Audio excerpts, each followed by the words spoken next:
Okay, I think we got it. I think we got ourselves a show here, baby. It's Cookie Tsunami.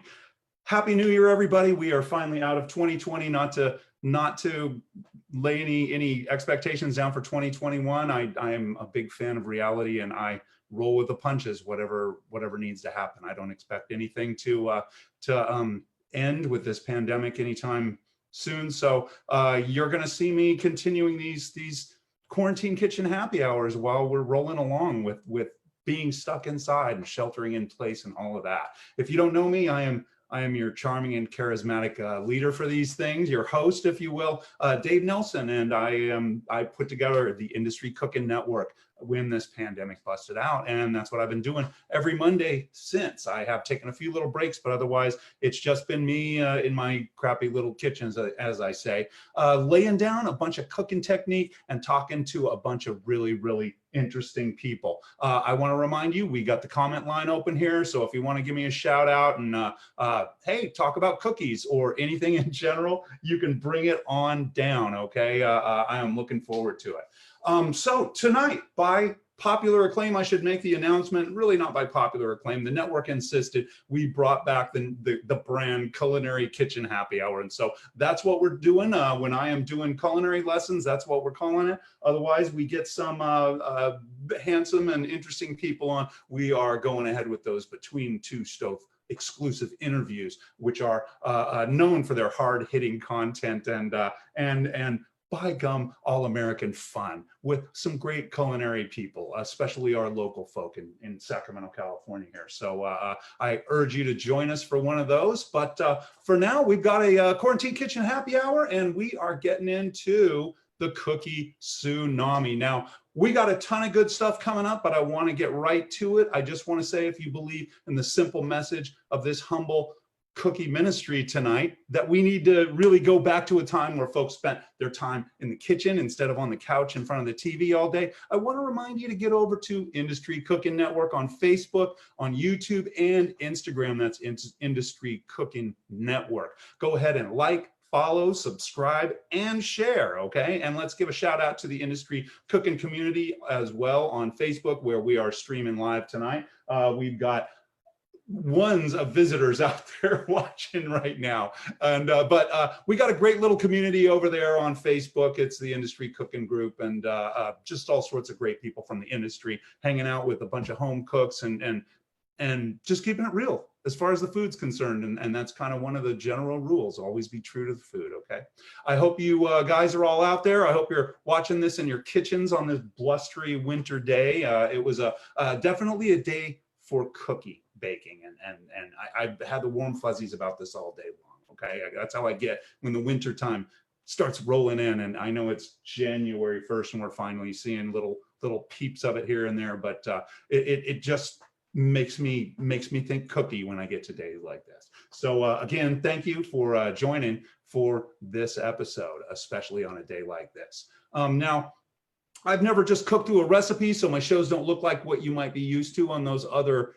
lifestyle networks, if you will, okay? In between all of this baking and mixing, I want to look at the main ingredients of the bake shop. I talk about these all the time, the big ingredients: flour, sugar, butter, cream or milk, and sugar, right? And those are the big five. Almost everything's made out of those, and everything we do to manipulate those ingredients gives us the plethora, if you will, of everything that we see in the bake shop. Okay, and so you can manipulate ingredients to get all of these different cookie characteristics. We're going to be talking about that. We're going to learn how to navigate the world of cookies, you know, giving you the ability to troubleshoot your way through any baking issue that comes down the pike. Okay, this is going to give you the power over the ingredients themselves, allowing you to make a recipe or formulate a recipe on your own, right? And, you know, get a recipe out of a book. Hey, this isn't quite working right. It's not doing what I wanted to do. Hey, this conversation perhaps can help you with some of those issues, okay? And that's why we got us a tsunami here for this Quarantine Kitchen Happy Hour. Let's lift another one of these. Oh, look at this. We got a couple of people here right on. I got Johnny out there. Thanks for showing up, girl. I got Miss Sandy out there, my lovely trophy wife.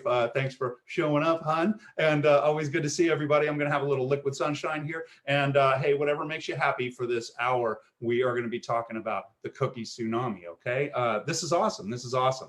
So let's do this cookie tsunami thing. Okay, let me get a little sip here. I need a little sip.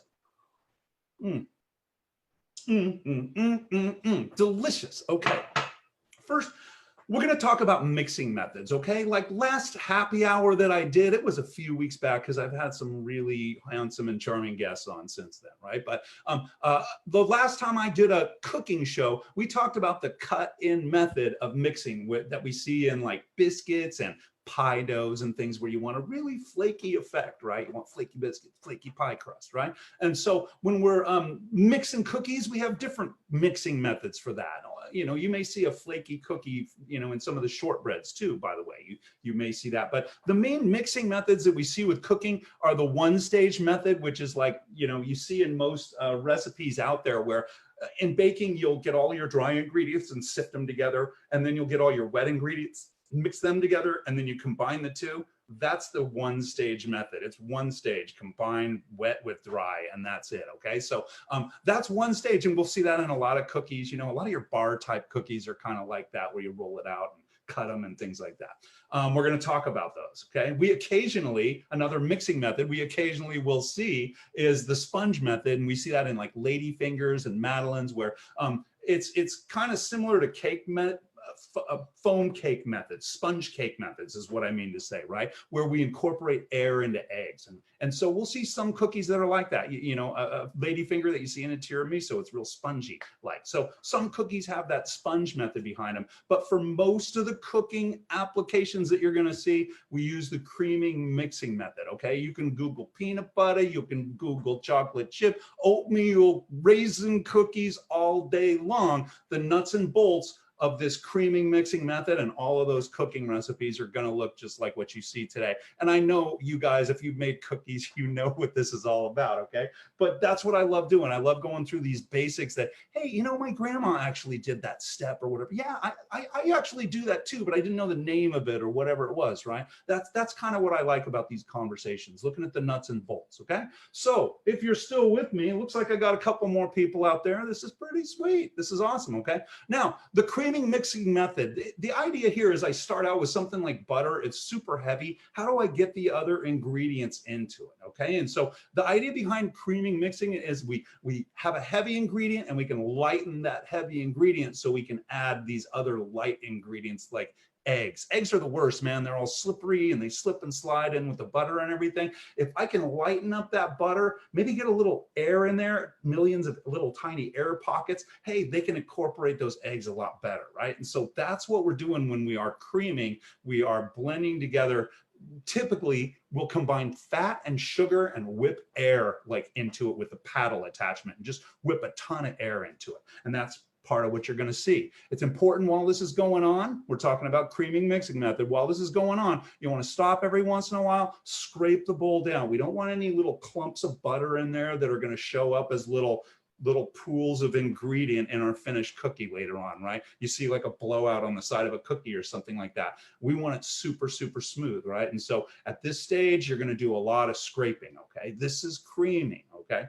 While we cream, while this is going on, this gives us an opportunity to work on other ingredients. We're talking about organizational skills, right? When I put this together in a minute here, you're going to see me get that butter whipping up with some sugar, okay? We're going to get air into that stuff. And while that's happening, I can put together like dry ingredients, just like the one stage method, right? Sift together dry ingredients and blend together wet ingredients. And then guess what? It gets combined later with this creamy fat that we're making, right? So let's go back to this fat. Let me get a little sip here, guys. Hope you don't mind me talking. I get started here and I just keep on rolling, okay? It's good stuff. So once we've incorporated air into the butter, it's much more inviting to liquids like eggs or dairy. Some cookie recipes have a little bit of milk in them or something, right? And so we whip a little air in there and it'll hold that liquid. And then when we add that liquid, we want to add it in stages. And this is so important. We see this in so many recipes where I'll have a heavy ingredient and I need to add liquid to it to lighten it slowly. I just don't want to dump all my liquid. I'll never be able to smooth it out. I did this. I was making some Thai food the other day with some peanut butter. You know, I cook off some curry paste in my wok, you know, and I add some peanut butter and I warm it a little bit. And then I'll add a little coconut milk and I'll soften it up and smooth it out. And then a little more coconut milk and smooth it out and a little more. You know, I do this in so many recipes, right? And this is the same type of a thing we're doing here. As I add egg into the creaming mixing bowl, I'm doing it in small amounts, okay? And any liquid that we come across, okay? So we get our butter creamed, we add liquid to it in stages, okay? And then we finally add your dry ingredients in there and then blend it until smooth, okay? If you've ever made cookies, the nuts and bolts of this, they got to sound super familiar to you. Okay, so let's walk through those stages for real. I'm going to do a little camera change in Industry Cooking Network Studios here. Okay, and we're going to bang out a simple recipe that I'm using today. I'll show that to you first. Okay, whoop whoop. Thanks for everybody that's watching. Okay, I'm having fun. I hope you guys are too. Let's do this.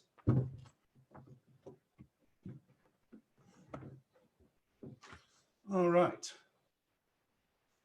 Okay, so the first thing I want to do, I should actually do this. The first thing I should do is actually turn on my oven, preheat oven. You see it in every cooking recipe. I'm going to be talking for a while here, but I'm just going to get this going because this really should be the first part. Okay, so I'm going to set my oven today to 350. You guys might want to make a note of this, but this is really not about my recipe. It's about basic technique. All right, my oven is preheating for 350 right now. Moving a few things around. Oh, you better believe it. It's a cookie tsunami, okay? So here's the recipe I'm going to be using, okay? It's I've got it in metric weights. I am never going to hand out a recipe that's in cups and you know, things like that, volume measurements, okay? It's always going to be by weight. That's how we're going to get accuracy and we're going to get consistency that way, okay? So 350 grams of all-purpose flour, 7 grams of baking powder. And you can see I've got the dry ingredients kind of blended together or grouped together, I should say, right? That's exactly what's going to be happening with those two. I'm going to sift my dry ingredients together. Next, I got brown sugar, regular sugar and butter. So this other step, you can see them grouped together. Those things are going to be in a mixing bowl creaming over here. That's just what we were talking about. Finally, I got my liquid ingredients in that little third group there, eggs and vanilla. That's my liquid for this recipe. A lot of your cookie recipes, your liquid is going to be eggs. Okay, there's a lot. Their eggs are mostly water, right? And so that is going to be my liquid stage of this. And then finally 300 grams inclusion. Okay, so these are chocolate chip cookies, but hey, I don't like straight chocolate chip cookies, so I'm going to make seeded chocolate chip cookies. I've got some sunflower seeds, I've got some chocolate chips, of course. I have some pumpkin seeds, and I also have some dried cherries that I had in the cupboard, and I minced those up, and those are going to be other inclusions, okay? So that's the word, anything you want to blend in there. By the way, I don't even like making a single inclusion in a cookie, right? I like to mix things up, you know, like peanuts and chocolate chips or something like that. I never just do one thing in a cookie or in a recipe. Try and mix it up a little bit. Okay, so again, there's your recipe right there. I think I've been holding it up long enough. Okay, we'll just kick it to the curb. Oh, we got a couple more people. We got some chefs out there. Nice, nice. Hey, cheers to you guys, your hardworking crew, and just like all the folks at home trying to figure it out these days. Okay. So I just talked you guys through the creaming method, mixing method. We're going to do that right now. The first thing I want to do is get my cream. The first thing I want to do is get my butter mixing with my sugars. Okay. And that's what we call creaming. So I've got a mixer here. We're going to bust that out. And I'm just going to do this. I'm just going to go ahead and grab my sugars here. I've got white sugar. I've got brown sugar here as well. Okay. So those are laying on the table.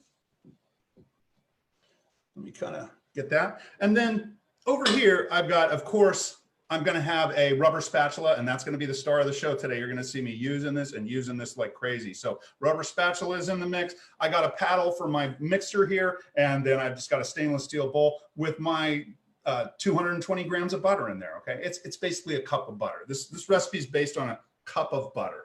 Okay, so we are going to blend sugar and butter together, sugar and fat, any way you want to say that, because in other creamy mixing recipes, you might be using shortening in them. It's not always going to be butter. Hey, my buddy makes bacon fat chocolate chip cookies, right? So I like to just use the term fat. And so here it is.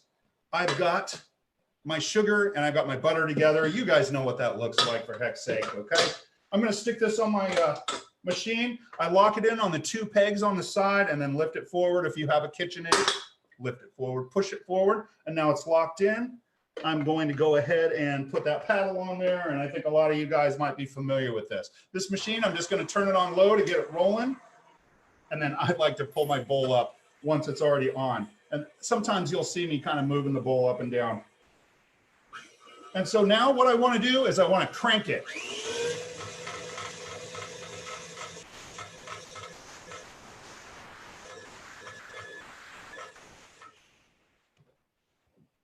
And we're going to go back to that, okay? Let's pretend that it's still creaming. I need to get the rest of my ingredients together. I have them over here, but I just want to kind of sift a few things together and get all of that together for you, okay? So here we go. I've got my dry ingredients, and I'm gonna sift my dry ingredients into this bowl right here.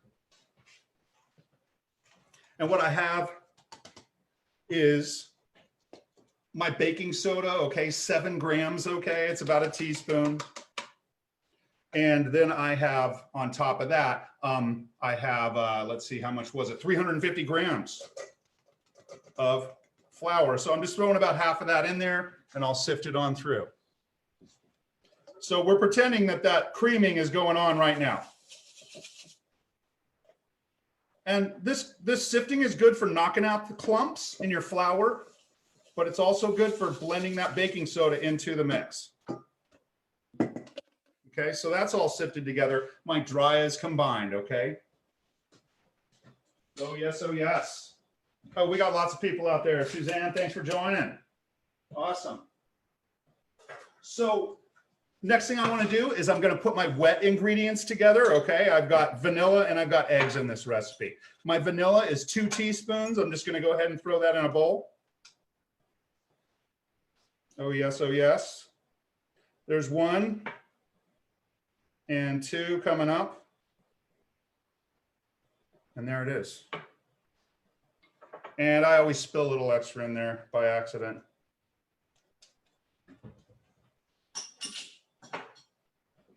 And then I'm just going to go ahead and crack a few eggs in there, and then my liquids are combined.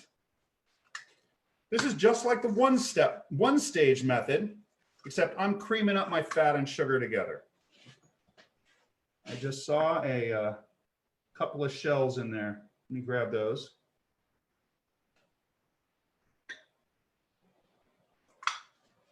All right.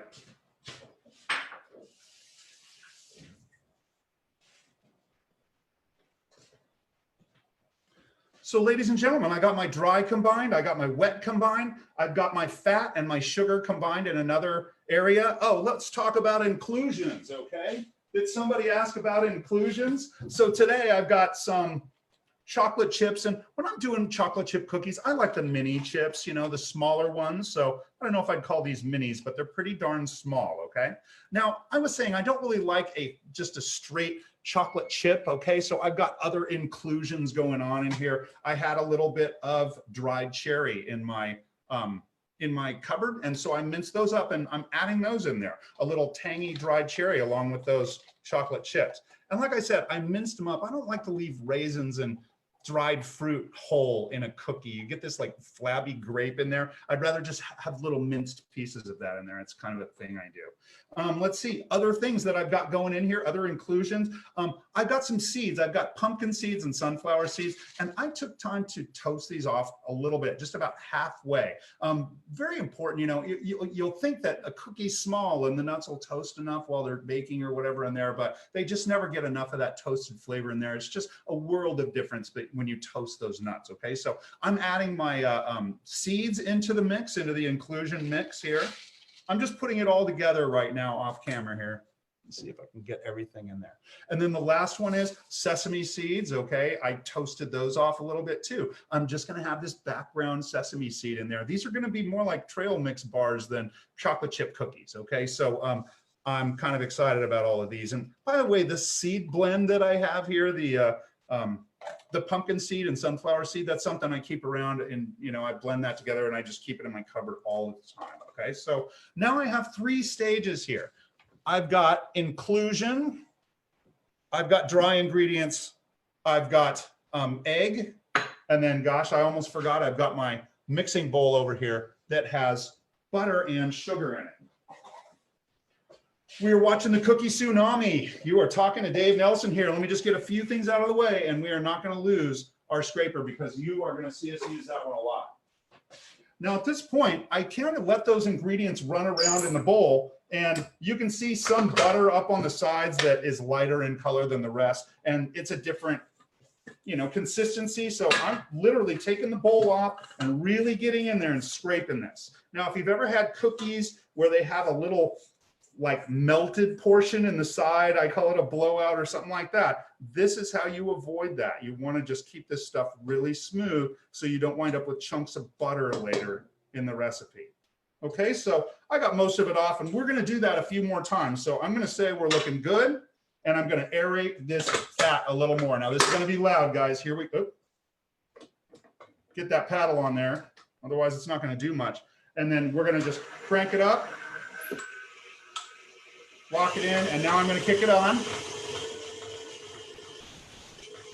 And I'm whipping air into it.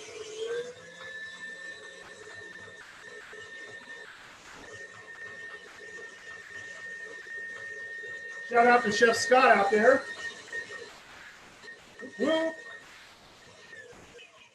Okay, so I got a little air in there. I'm going to pop it off again, and I'm going to scrape it one more time. And I'm going to give it another round, just like we saw right then. Chef Scott's over here. It sounds like he's cranking out a bunch of stuff. Still love this guy. One of the most talented chef instructors out there.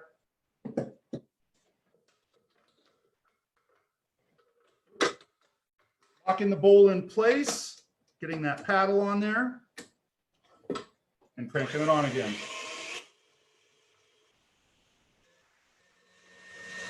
Getting some air in there. Quarantine Kitchen Happy Hour. Thanks for hanging out.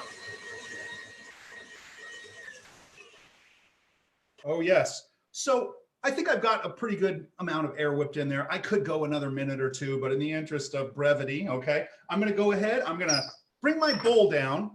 And I'm going to add about 1 of my eggs, maybe just the yolk in there, maybe 1 yolk and a little blob, okay? I want to add my liquid now in stages. I've created air pockets within that butter that can hold liquid now. Now, I'm going to turn this on and then kind of lift it up so the egg doesn't go flying all over the place. And so I'm barely almost all the way up. It's starting to mix a little bit, and now I'm locked in there. And now I think I'll open it up a little bit, open up the throttle like an outboard motor. And I'm going to get in there. I just lightened up the center of it, but I've got some butter around the edges that isn't quite incorporated. So let me get that smoothed out. I cannot emphasize, in fact, I'm overemphasizing how much I'm scraping this stuff, okay? This is how we avoid little weird melted parts in our cookies. We're getting more air in there now. And now I'll go with another yolk, perhaps. And then I'll start, yeah, and I lost about half a white there in there. And I started up a little slow, starting to incorporate, and now I'm going to crank it.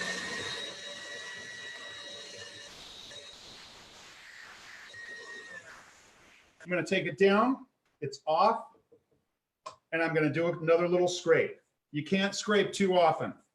I want to really get in there and scrape the blade, whatever's needed. Oh, if you could only see this. Oh yeah, come on now, it's a cookie safari. All right. And I'm going back on. Creamy.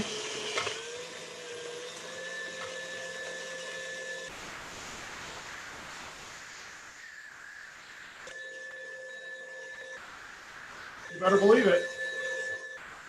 Getting fluffy. And you know I like fluffy. All right. Now I've got a little bit more liquid in here. It's some of the vanilla and some of the egg white. I'm going to let that go. And if you're doing your liquid in thirds, that's probably a pretty good practice overall. Okay. Sometimes you might want to do them in quarters. Sometimes you do them in halves, half the liquid in, half the other. All right. But yeah, doing it in thirds is a good general principle. Again, I'm going to start slow and then bring it up. It's starting to incorporate that last liquid. And then again, all the way. I'm going to take it on down. I'm going to give it a good scrape. And all this scraping I've done, you're going to see I'm not going to have any little weird blobs in there. That's all I'm trying to avoid.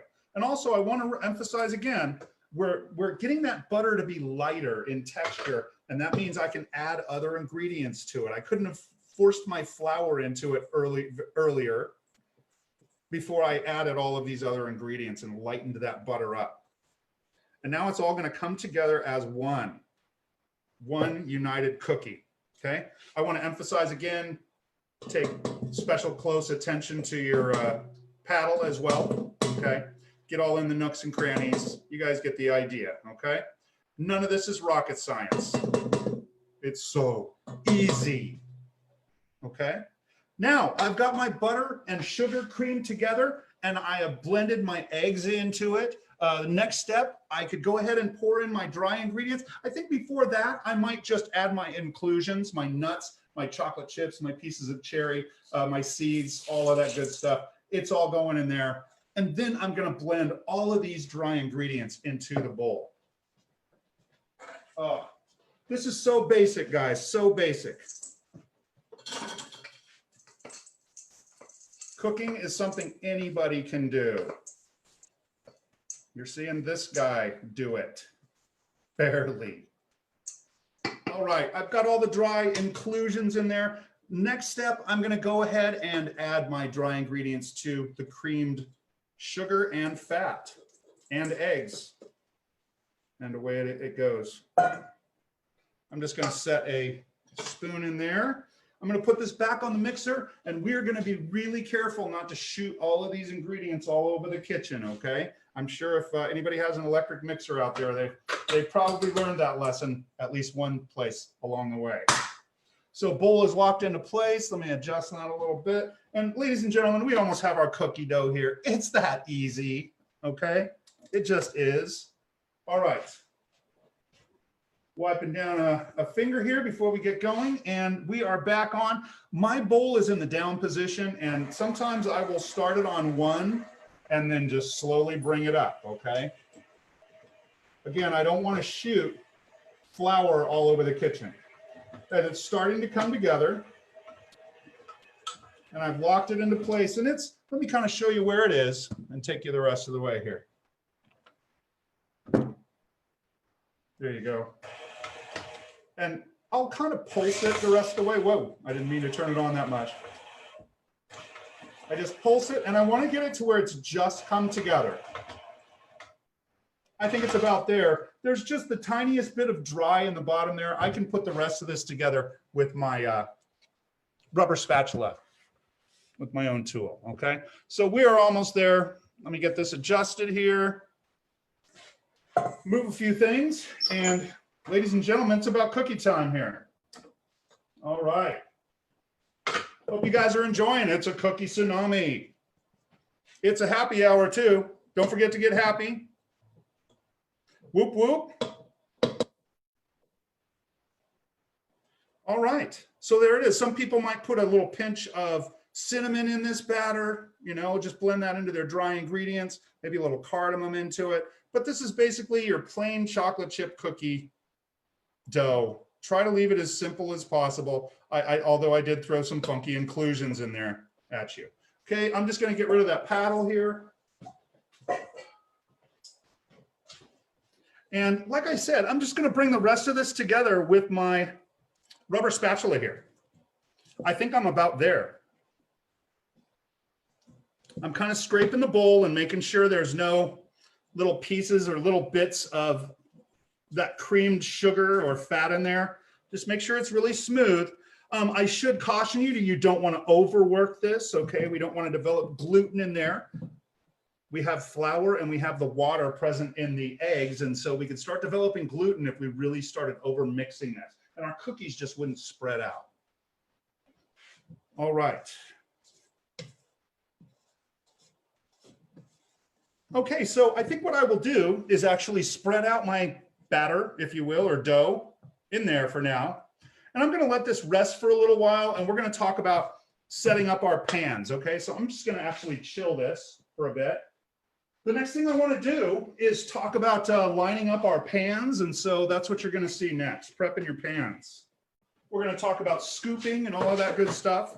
And typically what would be happening right now is we would be letting that dough rest anyway, okay? We've developed a little gluten in there, and also we kind of soften that butter so much that it's pretty soft dough. And so we chill it a little bit, and then when we bake it off, it's starting at a better place. It's not just gonna melt all over the place when we first throw it in the oven. So usually we'll let it sit. We're not gonna have quite as much time as I would like to, because we're gonna just get baking on this. But next we are gonna talk about scooping, okay?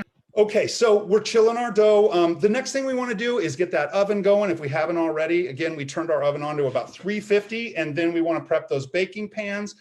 We talked about lining those pans with parchment, and that is kind of the most common. You'll also see those silpats, those silicone mats that I use quite a bit. Sometimes we'll grease a pan. When we grease a pan, it's when we're looking for the cookie to spread out a lot. So whenever you see that, we want to be able to lift that cookie off really quickly, as another example. So we see that when we're making things like tuiles and things, where it just goes down for a second, we bake it off and then pull it right off as it's kind of cooling, okay? If spread, and by the way, spread, you're going to hear that a lot today. Spread is just what it sounds like. It's when that cookie is spreading out, getting bigger, okay? That's a term in cookie talk, okay? So let's see, I should mention also, sometimes you'll see recipes where a cake pan or even a cookie pan is greased and floured. Usually when that's happening, we're trying to get them to not spread so much. I would do that for a ladyfinger, in fact. I want that ladyfinger to just stay put and hold its shape. I would grease and possibly flour that pan, okay?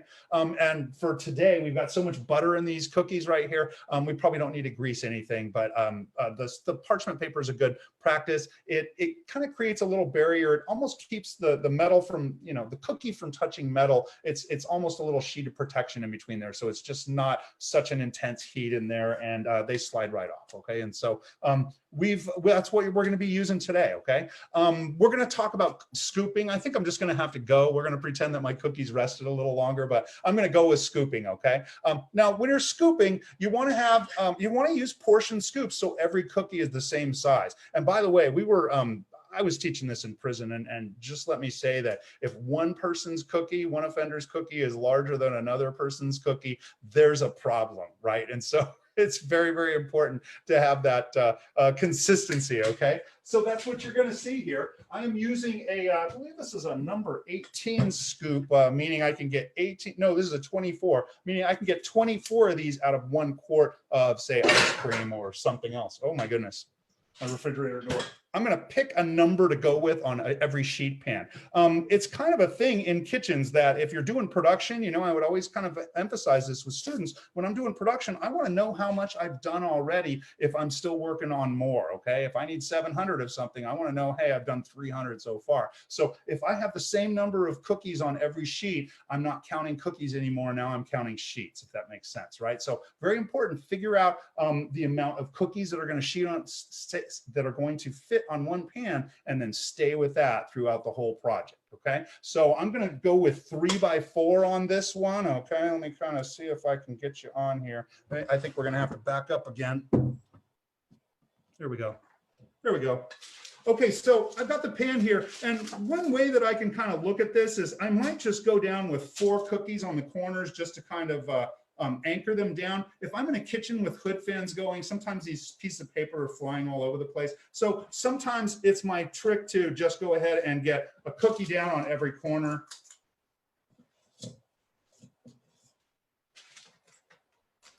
And I want to leave about 1 or 2 inches in between, right? So looking at this line right here, I could probably fit 1 more cookie here and 1 across. Let's scoot this a little bit. Sorry, there we go. I can probably fit 1 more cookie in the center here. And I think I'll go 3 cookies going this way. So I want to get pretty close to where I'm working so I'm not reaching across the table as I do this. And if we're using a double size of this pan, I might actually scoop one side of the pan and then swing it around and then scoop the other side of the pan. So again, be efficient with this and don't feel like you have to. I think it's just going to be too close if I drop one there. So I'm going to drop 1 in between. And along this edge here, I will drop 2. So I've got 4 going one way, and then I've just got a few cookies going up the center here. So that gives me 10, I think 11 cookies per tray is what I'm going to have here. All right, and you guys don't want to sit here watching me scoop all day. So I think I'm just going to do 1 batch of these and bake them off. And that will be our dinner tonight.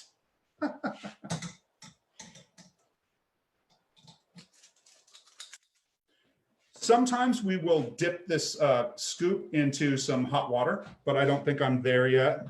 I'm just doing a few scoops.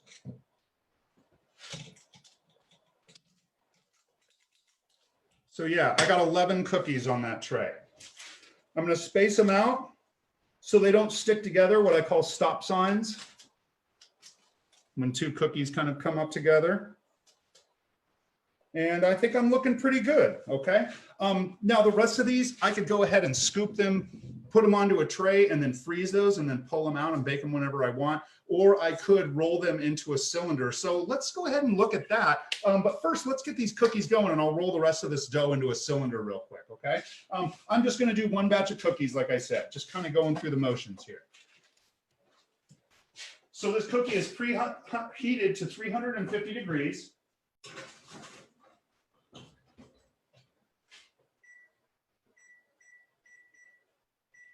And I just set that timer for 12 minutes. And that's kind of my go-to temperature when I'm baking cookies. It's really tricky to bake cookies. They'll just be like raw. They will look raw 1 minute and then just be over baked the next minute, right? So I usually set it for about 12 minutes. And then I swing the pan around. Another thing is no oven really cooks or bakes very evenly. And so if you swing the pan around, you get the you get more even baking across the top, right? And so I just put it in for 12 minutes. I'm going to turn it around at 12 minutes and we're going to see how much more time we want to take, okay? In the meantime, I am going to roll another batch of cookies or just a small batch of cookies into a cylinder. Let's watch this. Really common to do this. We'll roll our extra cookies into a cylinder, freeze them, and then we'll cut them up. I think I'll use that other piece of paper. Because we are not really eating cookies for dinner here. Okay, again, this is Dave Nelson, and you are watching Quarantine Kitchen Happy Hour. Hope you guys are enjoying the party so far. Oh yes, I love seeing these other chef instructors out there. It's makes me feel good to see you guys out there. Howdy, Cheryl. Cheers to you. A little liquid sunshine here. I wasn't supposed to show you what I was really drinking. But yes, it's a Quarantine Kitchen Happy Hour, and I'm getting a little thirsty in my kitchen, where we are baking up a storm for the cookie tsunami. Now, I'm going to roll a little bit of cookie dough into a cylinder here, and we will move on with some of this discussion, because I have a lot I want to talk about. I'm going to go ahead and just slap down this cookie dough, maybe have a second spoon here. I may not need it. But yeah, oftentimes we'll make a giant batch of cookie dough and then just create logs of it that we can cut up later. Or like I said, we can pre-scoop it, freeze it, and then toss it into bags, which is something I do quite a lot. Individually quick frozen. And I think this is all going to fit into one, and we'll have some cookie dough that we can play with later on. All right, so there it all is. I tried to make it fairly even all the way across here, but it doesn't have to be like perfect or anything. It's a pretty heavy log here of cookie dough, I will say. There's even a little bit on the side. I'm going to go ahead and incorporate here. I'm not one of those people that really likes raw cookie dough, so I don't really dig eating that stuff. But there it is. We have creamed, we have mixed, we have conquered. And we're getting ready to have a chat here. Now, the next step of making this log is I'm going to fold the paper over. So I had a little dough on my hand there. Fold the paper over and then find a straight edge. Now, I've got a little clipboard here that's going to be perfect for that.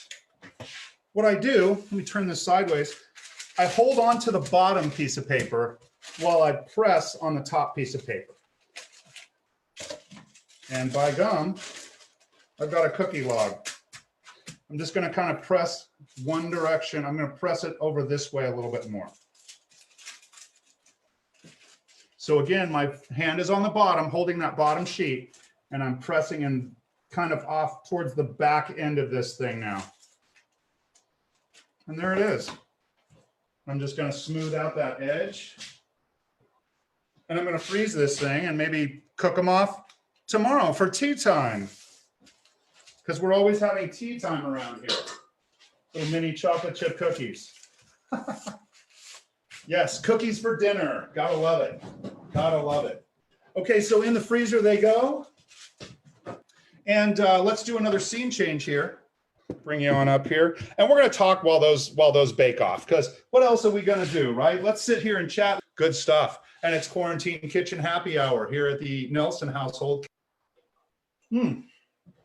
Okay, so as I started to say, we mixed, okay? We scooped, we baked, and now that they are baking, I'll start talking about cookies, okay? As we bake, most cookies, I should say, are baked at a relatively high temperature for a short period of time, okay? So it's not like low and slow unless you're looking for like a pale, washed out cookie that's just like a puck or something, right? And sometimes we want that. Think of biscotti or something, right? Biscotti can be like that. For most applications, I usually set a timer for about the 12 minutes. We talked about that. And then at 12 minutes, I'll swing that tray around for even baking, but I can make some judgment on time from there. So I never say, oh, cookies go for 15 minutes, you know. We don't like to kind of put it in those terms because cooking is an active pursuit that you need to take part in, okay? So let's see, low temps, as I said, they'll melt the dough and it'll dry into hard little pucks or something.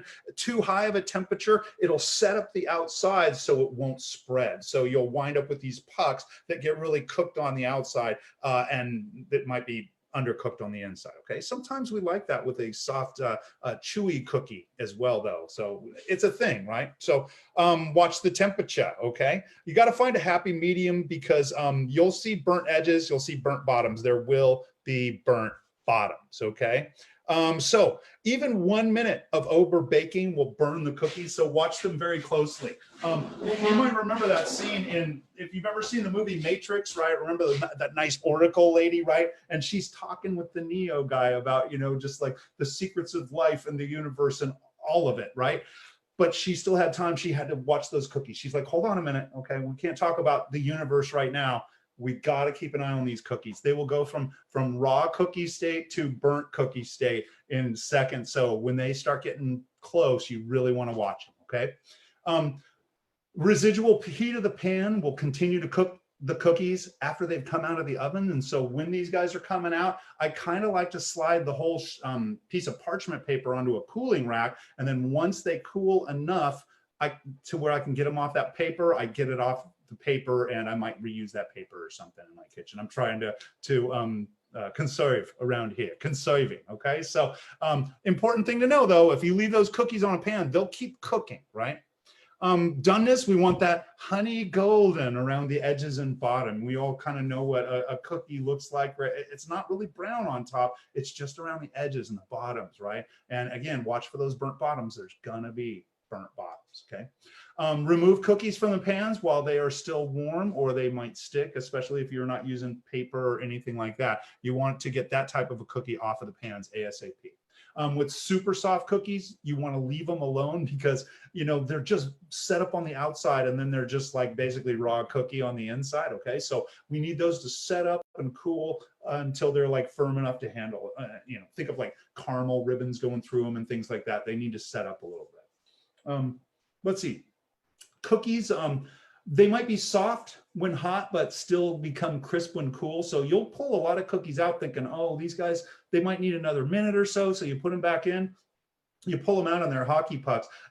This type of a cookie, you know, it's still soft when it's in that oven. You need to kind of realize that cookies will be soft while they're still cooking. That sugar hasn't quite solidified in there yet as it cools, okay?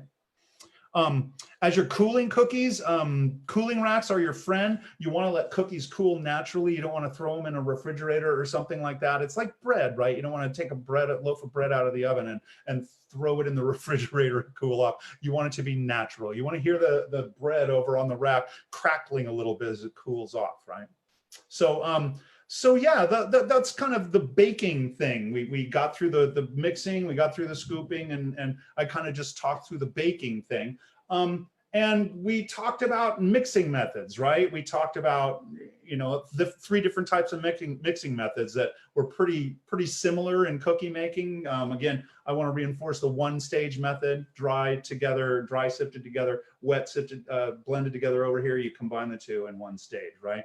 Creaming, you just saw that. You just saw it, okay? Creamed up the sugar and the fat together. And then we blended, we did 1 stage after that: blend dry over here, blend wet over there, combine the 2, and you're good to go. And then sponge, you have not seen, but perhaps we will cover that one in another class, right? That's what these are all about, giving me something to do so I don't drive my trophy wife crazy, okay? And so that's kind of what I do. Some guys start a band. This is what I do in my kitchen, okay? So let's talk about different types of cookies. Like there's only a couple of ways to mix them, like 3 different ways to mix them, you know, basically speaking, but we make them up, or we have different cookie types, you know, make them up in different ways to create different types of cookies, right? What you just saw was a drop cookie. I scooped it, I dropped it, and we bake it, right? And so, by the way, about a minute and 20 seconds left on this oven before I even take a look here, okay?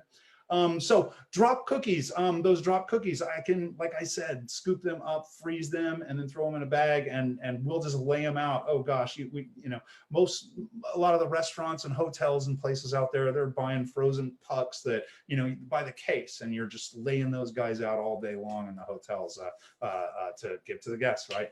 We do a lot of cookies in the hotels, right?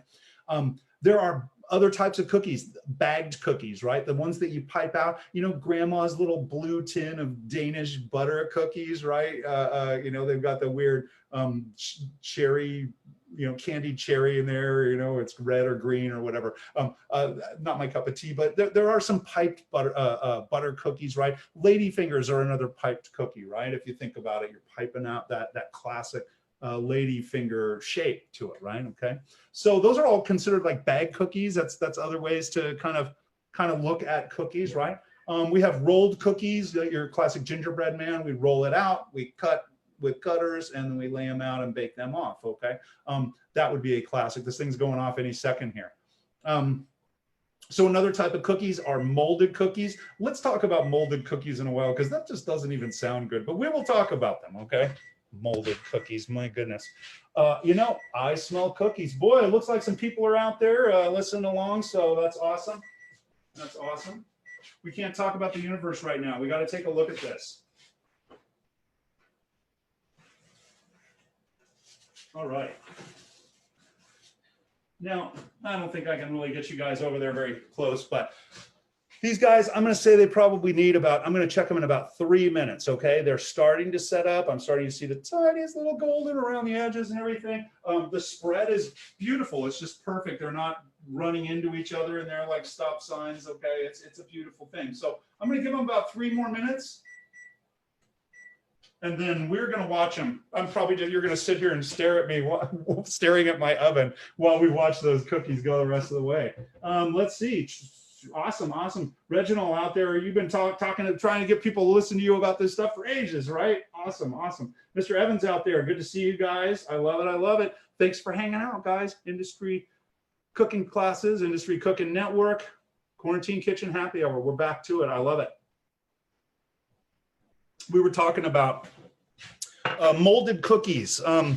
Think about, like, they have these Scandinavian wooden molds, and they'll roll dough on top of that thing and then pop out these like shortbread cookies out of them. Pepperidge Farm checkerboard, I think they're called, cookies, right? Where they've got a design in them. Also, another type of molded cookie is real simple. You'll have one of those, like a little glass cookie mold or whatever, and you dip it in sugar and then smash your sugar cookie with it or something. With peanut butter cookies, we're using a fork to do that, right? And so molded cookies, molded, okay. Other cookies, icebox cookies, that's basically Nestle's cookie dough, right? It's basically what I just made in the cylinder there, where I made up the cookie. I can pull that out, slice it into even pieces, lay them on out as pucks, and bake them off, and they're ready to go. Okay, icebox cookies. You have bar cookies, where you'll like kind of biscotti is what I think of with this one, where you kind of lay it out and then you cook it, and then you like put it in the oven at a low temperature, and they just dry out, you know, and that's what a biscotti is, right? You need to eat that with coffee or something, right, to dip it in, right? Otherwise, just good luck trying to eat the thing. And then finally, another type of cookie are sheet cookies. And this can go all over the road, because almost any cookie you can think of, you can turn that into a sheet. Even Ladyfingers, I can make a giant sheet of Ladyfinger or what have you. But in the hotels, we did tons and tons of these mini pastries that were just like Windsor bars. You know, it's this nutty pie dough kind of, or nutty cookie dough, basically, with berry jam in between it, right? Pecan bars, which are just like a whole sheet pan of pecan pie, basically, where you've got tart dough underneath and pecan filling and nuts in there and everything. And we would just cut those things into bars and lay them out. Lemon bars are another example, right? And those would go out with cookie trays or hotel minis and things like that. We did tons of that stuff, right? And I can consider all of those to be cookies as well. So yes, cookies. We're talking about cookies, okay? Let's talk about some cookie troubleshooting and characteristics that we're looking for. Earlier, we were talking about spread. And again, spread is exactly what it sounds like. How much is this cookie going to spread out? Some cookies, I want that. Think of if you're making a homemade fortune cookie, it's basically tuile dough. You want that stuff to be very thin and spread all the way out. In fact, you're going to spread it out with a little palette knife or something before you even bake that stuff. Let's check these cookies out. Oh, yes. Oh, yes. I'm going to give them about 1 more minute. Okay, boy, I feel like that lady in the movie where she's like, hold on, universe. We can't talk about the universe, okay? Hold on. Hold on. Oh, they're almost there. I can feel it. I can feel it. Isn't it exciting? These cookies are coming out. They're coming out.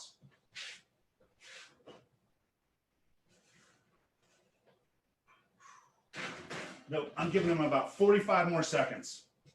Oh, I was too early with it. Okay, once we're done with this, we're going to talk about troubleshooting cookies, okay? This is good stuff. This cookie tsunami is rolling right along. Our time is not looking too bad. You know, we've been at it for, a little while here. We'll bring it home. We'll bring it on home. You don't want to hear me all day long. Awesome, awesome. All right. Let's pull them on out. Oh, perfect. And there they are. You can see tiny little sesame seeds in there, and I pre-toasted those seeds. You're going to get a really nice flavor out of there. There's very few chocolate chips in relation to other things, but I can see lots of nuts in there, and it's getting a little bit warm. Let me kind of pull them on over, and I kind of want to show you this, actually. Let me back up here and show you how I get them off the sheet. I have to throw a rack down there, guys. But you see how easy that is. Those cookies are separated, they're loose, and they're beautiful. Couldn't have gone better. I couldn't be happier. Awesome, okay? And those are my cookies. All right. I think we're back. Cookies are done. Let's go back to the lecture is what we're doing, guys. I hope you guys have been taking notes, because there is going to be a test later. Again, quarantine kitchen happy hour. There's not going to be a test. Okay. Oh man, there's going to be a test.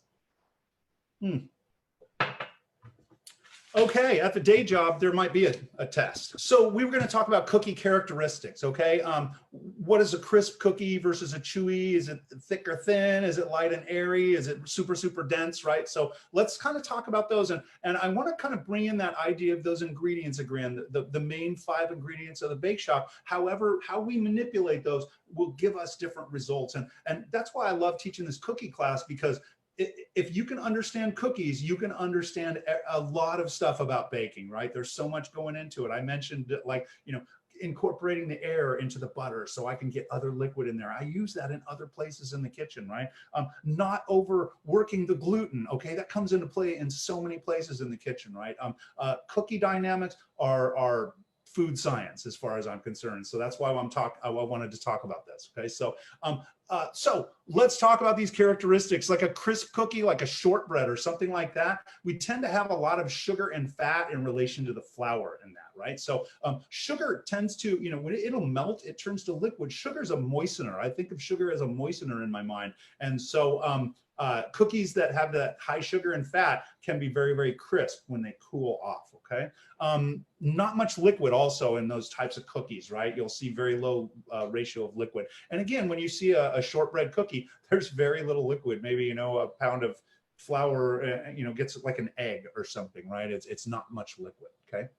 Also, you know, small size or thin shapes are going to give you really, really crisp cookies as well. For all of these types of cookies, you want to use kind of a high temperature, or sometimes you want that long temperature for, you know, for a biscotti or something to get rid of moisture in the cookie, right? And so those are all like crunchy cookies, okay?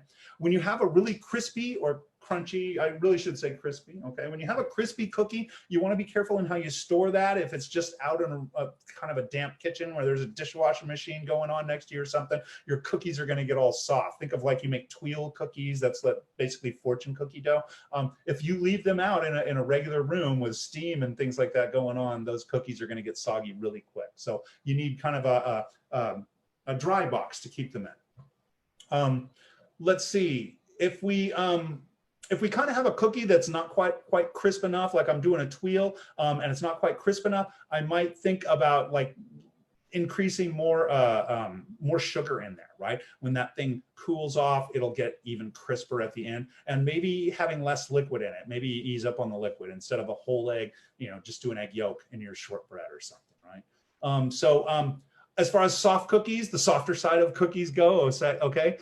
Softness in a cookie, it points to a high ratio of liquid in the mix in relation to flour again, right? And then sugar and fat tends to kind of be a little bit less. So a lot of liquid in there, you see a lot of eggs and things, sometimes milk in some of those recipes that are very soft, okay? Often you'll see things like, this is the big thing right here, you'll see things like honey in there or molasses, corn syrup that are included in those recipes because those suck moisture in from the exterior air or the outside air, and they will remain softer longer, okay? So again, high starch in those cookies, high liquid, and the sugars that you'll see in those, you'll see a little honey or you'll see a little molasses and things like that, okay? Because they have those extra sugars in there, they can kind of burn kind of easily. So you kind of keep an eye on those guys. We want to underbake those soft cookies so they're still a little soft in the interior. In fact, they look like they're raw on the interior, but those cookies will retain their moisture much better if we just kind of underbake those guys. And then they will lose moisture, so we keep these guys locked in Tupperware or something like that, right? Soft cookies. Otherwise, they'll dry out really, really quickly, okay? Let's see, chewy cookies are kind of, they're different from soft cookies, right? A chewy cookie, right? High sugar, high liquid, so a lot of eggs, a lot of sugar in there, probably not much fat in there. So it's just kind of like almost eating caramel or something like that. And you'll see a lot of egg in these ones as well, okay? So, gosh, I think of, you know, just like caramel turtle cookies and things like that are like that. Also, some of the brownie cookies, brownie style cookies are very chewy. Ginger snaps can be that way as well. Sometimes I kind of mentioned, and I'll mention it again, gluten development in a cookie. If if I work too much gluten into the cookie itself, work that flour after it's been kind of hydrated is the word, right? Hydronized. I overwork that gluten in there, my cookies won't spread. They'll just kind of stay in one size when I bake them off. They'll be just kind of a funky texture to them and everything, just not what you're looking for. Okay, so we want to kind of watch out for that stuff. And those are kind of, you know, a lot of the characteristics that we're looking for. We should talk about spread a little bit more, okay? There's several things that contribute to spread in the cookies. If I have a cookie with a really high sugar content to it, that will spread quite a lot, okay? Different sugars spread more than others, right? I was talking about honey and molasses. That's going to give you a different spread. Fine sugar versus regular granulated sugar will give you a different spread. The cookie we made today had a little bit of baking powder in it, right? I got a little rise out of my cookie today. Hot baking soda is going to help kind of spread your cookie because it's forcing pressure from the inside toward the outside in all directions at once, right? So it will encourage spread a little bit. So if you have a cookie that's spreading too much, you might want to take a look at the baking powder in there or baking soda. Let's see. Also, if you're whipping a lot of air into something, you know, that is going to increase spread as well. Air works the same as, trapped air works the same as baking powder does, right? It's gas trapped inside of a matrix of eggs and flour and sugar and things like that. And when that air gets hot, it's going to expand. It expands all the other ingredients, flour, sugar, the rest, right? And the egg. And then they will set up and hold their place with that air pocket inside. That gas could evaporate away, that moisture or whatever it is that's in there, the gas, it could all evaporate away, but it's still gonna leave that honeycomb texture in that cookie or baked good, right? It's fascinating stuff, fascinating, okay? Let's see, if I mentioned before, like low oven temperatures, you're gonna spread your cookie a lot more, okay? And then if you're got a really wet batter, that's of course going to spread quite a lot too. And then we talked about the flour and stuff like that. Strong flour, gluten development, it's not going to spread as much, okay? Let's see, I think we are kind of coming to the end here. That's kind of the stuff I wanted to talk about. We started out by looking at mixing methods here. We talked mainly about the creaming mixing method, but we also talked about the one stage method. We talked about the sponge method as well. And those are kind of the big three for cookie making, okay, big three. We talked about panning them up, scooping them, consistent number on every tray, right? And also using a scoop so it's a consistent size. You don't have different baking times for different cookies. And next time you bake, it's the same scoop and it's always that same kind of time to cook those cookies, right? So that's also very important. Let's see, cooling those cookies off when they come out of the oven. We want to get them off of the paper. We want to get them onto a cooling rack so they can cool off. We want them to cool naturally. Don't put them in the refrigerator or something like that. They'll pick up funky flavors and they get weird. It sucks the moisture out of them. It's just not a good thing, okay? And then finally, we talked about a bunch of different cookie characteristics, talked a little bit about how some of the ingredients will affect cookie making. And, it's just a lot to it. The best way to kind of get cookies underneath you is to basically do it. Get in that kitchen and mess around. That's what this is all about. Hopefully you guys, when you turn into this stove, you got it on your laptop in the kitchen and you're just hanging out like me. I have a blast doing this stuff. I hope you guys don't forget to look us up on Facebook, Instagram, and YouTube. We are the Industry Cooking Network over here. We're working hard to bring you quality programming in dark times, okay? So don't forget to get over to Industry Cooking Network on all of those platforms. Don't forget to like, join, share, subscribe, all of that good stuff. We just covered the cookie tsunami from start to finish and everything in between. I hope you learned a little bit on today's show. I sure had a good time laying it on down. I hope also that you can see none of this stuff is rocket science. It's all super easy stuff. If a guy like me can figure this stuff out, you folks certainly can. But what I will say is it's not about blindly following recipes. It's about, I believe it's about having conversations and talking about what's behind the recipe. Let's talk about this technique. I guarantee you go Google peanut butter cookie, you Google chocolate chip cookie, oatmeal, whatever, you're going to look at it and be like, oh, this is creaming mixing method. I already know how to do this, right? I just, maybe play with these ingredients a little bit, play with the ratios as a starting point, but you already know how to put it together. And that's kind of what I want to put out there. Okay. We had some great players, some great chefs, some great instructors out there. I always love to see that. And ladies and gentlemen, we got us some cookies here, okay? Cookies for dinner. It's a cookie tsunami. That was another excellent episode of Quarantine Kitchen Happy Hour. I had a blast. Like I said, I hope you did too. And I want you to remember to always be true to the food. And don't ever forget, the party is always, always in the kitchen.